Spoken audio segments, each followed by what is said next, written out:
Hi guys, recent டைமில் இந்த கான்ட்ரவர்சிலாம் கேள்விப்பட்டிருப்பீங்க. பிரியாணி மேனுக்கும் இர்ஃபானுக்கும் நடுவில் தான் 2 பேருக்கு நடுவில் பெரிய சண்டையாக நடந்துட்டு இருக்கு. இப்போ யூடியூப்பில் 2 பேரும் ஒருத்தர் திட்டி மாற்றி வீடியோ போட்டுட்ருக்காங்க. இதில் யார் பண்ணது தப்பு அப்படின்னு நீங்கள் கமெண்ட் செக்ஷனில் சொல்லுங்கள். ஒரு மாதத்துக்கு முன்னாடி பிரியாணி மேன் ஒரு வீடியோ போட்டிருக்காரு, த பவர் ஆஃப் மணி அப்படின்னு. இர்ஃபான் பேரை டேக் பண்ணி போட்டிருக்காரு. காசு இருந்தால் என்ன வேணால் பண்ணலாம், எவ்வளோ பெரிய பிரச்சனையில் இருந்தவங்களாம் தப்பிக்கலாம் அப்படின்னு சொல்லியிருக்காரு. அதில் இர்ஃபான் பற்றி மட்டும் பேசலை, டிடிஎஃப் வாசன் பற்றியும் பேசியிருக்காரு. இர்ஃபான் வந்து ஃபுட்டை பற்றி மட்டும் தான் பேசிகிட்டு இருக்கான், ஃபுட் சேஃப்டி கிளீனினஸ் பற்றிலாம் பேசவே மாட்டான் அப்படின்னு சொல்லியிருக்காரு. இர்ஃபானுக்கு வந்து அந்த ஃபுட்டு சாப்பிட்டு எதுவும் ஹெல்த் இஷ்யூ வந்துச்சு அப்படின்னா, பணம் வச்சுருக்காங்க, நிறைய வசதி இருக்குது, கான்டாக்ட்ஸ் இருக்குது, எம்ஜிஎம் ஹாஸ்பிட்டல்ஸ் அந்த மாதிரி பெரிய ஹாஸ்பிட்டல்ஸில் போய் சரி பண்ணிப்பான், நீங்கள் என்ன பண்ணுவீங்க அப்படின்னு கேட்டிருக்கான். அதில் இன்னொரு விஷயத்தை பற்றி பேசியிருப்பார். அதில் இன்னொரு விஷயம் என்ன பேசியிருப்பாரு அப்படின்னு பார்த்தீங்கன்னா, இர்ஃபான் வந்து வருஷம் ஏப்ரல் 1ஆம் தேதி வந்து ப்ராங்க்ன்ற பேரில் மக்களுக்கெல்லாம் 10 ரூபாய்க்கு பிரியாணி கொடுத்துட்ருப்பாரு. இதில் என்ன ப்ராங்க் அப்படின்னா, இது ஆக்சுவலி ப்ராங்க் மாதிரி இல்லை, ஒரு சின்ன ஸ்கிட்டு மாதிரி பண்ணிகிட்டு இருப்பாங்க. இர்ஃபானும் அவருடைய ஃப்ரெண்டு சபரீஸ் அப்படின்றவங்க தான் சேர்ந்து பண்ணுவாங்க. இப்போ பிரியாணி மேன் என்ன சொல்கிறாரு அப்படின்னு பார்த்தீங்கன்னா, சபரீஸ்க்கு வந்து ஏன் முஸ்லீம் மாதிரி கெட்டப் போட்டு முஸ்லீம் வேஷம் போட்டு மதத்தை ஏன் இப்படி ப்ரமோட் பண்ணுறாங்க அப்படின்னு கேட்டிருப்பாரு. சபரீஸ் வந்து ஹிந்து தானே, ஏன் அவனுக்கு முஸ்லீம் வேஷம் போடுறாங்க அப்படின்னு கேட்டிருக்காரு. இன்னொரு விஷயம் பார்த்தீங்கன்னா, ரோட் கில் அப்படின்ற ஒரு விஷயத்தை பற்றி பேசியிருப்பாரு. லாஸ்ட் இயர் வந்து இர்ஃபான் வந்து ரோட் ஆக்சிடென்ட்டில் ஒரு பெரிய கேஸ் ஆயிடுச்சு, அதை பற்றி சொல்லியிருப்பாரு. இர்ஃபான் வந்து அந்த ரோட் ஆக்சிடென்ட் நடந்துட்டு வண்டியை நிப்பாட்டவே இல்லை, அவர் வாட்டி கிளம்பி போயிட்டார் அப்படின்னு சொல்லுவார். ஸோ இது வந்து பேசிக்கலி ஒரு ஹிட் அண்ட் ரன் கேஸ் தான், பெரிய பொலிட்டிக்கல் இன்ஃப்ளூயன்ஸ் வச்சு அவர் தப்பிச்சு வந்துட்டார் அப்படின்னு சொல்லியிருப்பாரு.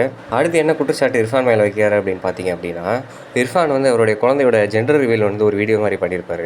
அவர் துபாய் போயிருந்தப்ப அங்கே வந்து ஒரு ஜெண்டர் ரிவீல் டெஸ்ட் எடுத்து அதை ஒரு வீடியோ லாகாக பண்ணி அப்லோட் பண்ணியிருப்பார். அதுக்கு 2 மில்லியன் வியூஸ் கிட்ட போயிருக்கு. இது வந்து இர்ஃபானுக்கு இல்லீகல் க்ரைம் அப்படின்னு தெரியாதா, இந்த வீடியோ பார்த்துட்டு மற்றவங்களும் ஜெண்டர் ரிவீல் டெஸ்ட் எடுக்க போகிறேன் அப்படின்னு இன்ஃப்ளூயன்ஸ் ஆயிடுவாங்க அப்படின்னு சொல்கிறாரு. ஸோ பேசிக்காக இர்ஃபான் மேலே பணம் இருந்தால் எல்லா பிரச்சனையிலிருந்து தப்பிச்சிடலாம், பணம் இருக்கிறனால வேறு எல்லா பிரச்சனையும் காசு கொடுத்து தப்பிச்சிட்டான் அப்படின்ற மாதிரி ஒரு இமேஜை போர்ட்ரே பண்ணியிருப்பாரு. பிரியாணி மேன் சொல்கிறதுல நியாயம் இருக்குது, இவர் சொல்கிறது கரெக்டு தான் அப்படின்னு தோணுச்சுன்னா கமெண்ட் செக்ஷனில் சொல்லுங்கள். இதுக்கெல்லாம் பதிலடி கொடுக்குற மாதிரி இர்ஃபான் வந்து ஒரு வீடியோ போட்டிருக்காரு அவரோட இன்னொரு சேனலில். அது பார்த்தீங்கன்னா ஜூலை 21ஆம் தேதி போட்டிருக்காரு. 2 நாள்லேயே 1 மில்லியன் வியூஸ் கிட்ட தாண்டிடுச்சு அந்த வீடியோ.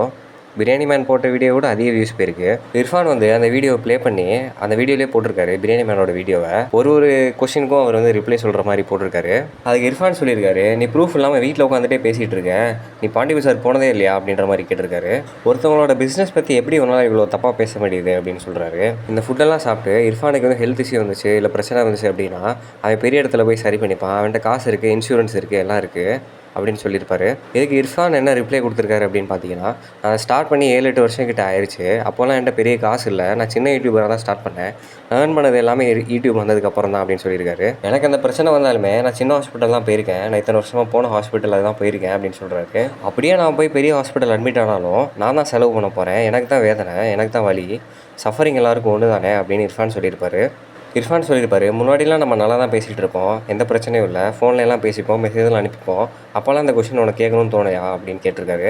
அடுத்து அந்த 10 ரூபா பிரியாணி மேட்டர் பற்றி இர்ஃபான் ரிப்ளை கொடுத்துருப்பாரு. என்ன சொல்லியிருக்காருன்னா, இது வந்து ஏப்ரல் அன்றைக்கி வருஷம் நான் பண்ணுற ப்ராங்க் தான் அது, பட் என்னென்னா மக்களை வந்து ஹர்ட் பண்ணாமல் பண்ணணும் அப்படின்றதுக்காக இந்த மாதிரி ஸ்டார்ட் பண்ணது.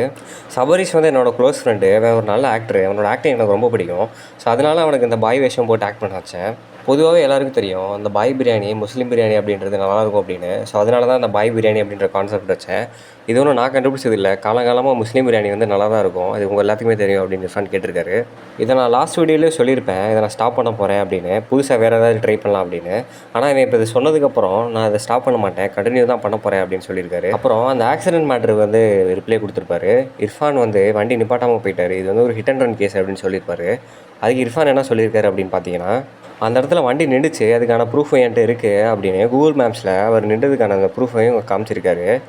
கல்யாணம் முடிச்சுட்டு மறுபடியும் போகும்போது இந்த மாதிரி ஒரு தவிர்க்க முடியாத ஒரு ஆக்சிடென்ட் நடந்துருச்சு, இது வந்து ஒரு பெரிய துக்கம் தான் எனக்கும் என் ஃபேமிலிக்கும் அப்படின்னு சொல்லியிருக்காரு. இந்த நேரத்தில் நான் குடிச்சிட்டு வண்டி ஓட்டிருக்கேன் அப்படின்னு நிறைய பேர் சொல்கிறாங்க, ஆனால் நான் கல்யாணம் முடிச்சுட்டு மறு வீட்டுக்கு தான் போனேன், அப்போ யாராவது குடிப்பாங்களா அப்படின்னு கேட்டிருக்காரு. நான் குடிக்கவும் இல்லை அப்படின்னு சொல்லியிருக்காரு. இந்த வீடியோ பார்த்ததுக்கப்புறம் பிரியாணி மேனை காண்டாக்ட் பண்ண இர்ஃபான் நிறைய தடவை ட்ரை பண்ணியிருக்காரு, பட் பிரியாணி மேன் ஃபோன் எடுக்க இல்லையா. அதுக்கப்புறமா பிரியாணி மேன்றது ஒரு மெசேஜ் வருது. என்ன மெசேஜ் அப்படின்னா, பிரியாணி மேன் என்ன சொல்கிறாரு அப்படின்னா, உன்கிட்ட பேசணுன்னு இருந்தால் நான் அந்த வீடியோ போடுறதுக்கு முன்னாடி உன்ட்ட நான் பேசியிருப்பேன், உன்கிட்ட இருந்து ஸ்ட்ரைட் ஆன்சர்ஸ் வராதுன்னு தெரியும், அதனால தான் நானே ரிசர்ச் பண்ணி போட்டிருக்கேன் அப்படின்னு சொல்லியிருக்காரு.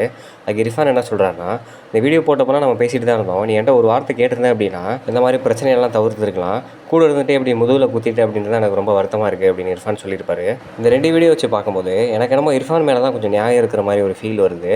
ஏன்னா இர்ஃபான் வந்து எல்லாத்துக்கும் ப்ரூஃப் வச்சுட்டாரு, இந்த ஆக்சிடென்ட்டுக்கு அதுக்கெலாம் ப்ரூஃப் காமிச்சிட்டாரு, எல்லாத்துக்கும் ப்ராப்பராக பதில் சொல்லிட்டாரு. நீங்கள் இந்த விஷயத்தை பற்றி என்ன நினைக்கிறீங்க அப்படின்னு கமெண்ட் செக்ஷனில் சொல்லுங்கள். பிரியாணி மேன் பேசினது கரெக்டாக இல்லை இர்ஃபான் பேசினது கரெக்டாக அப்படின்னு சொல்லுங்கள். Thank you, bye bye.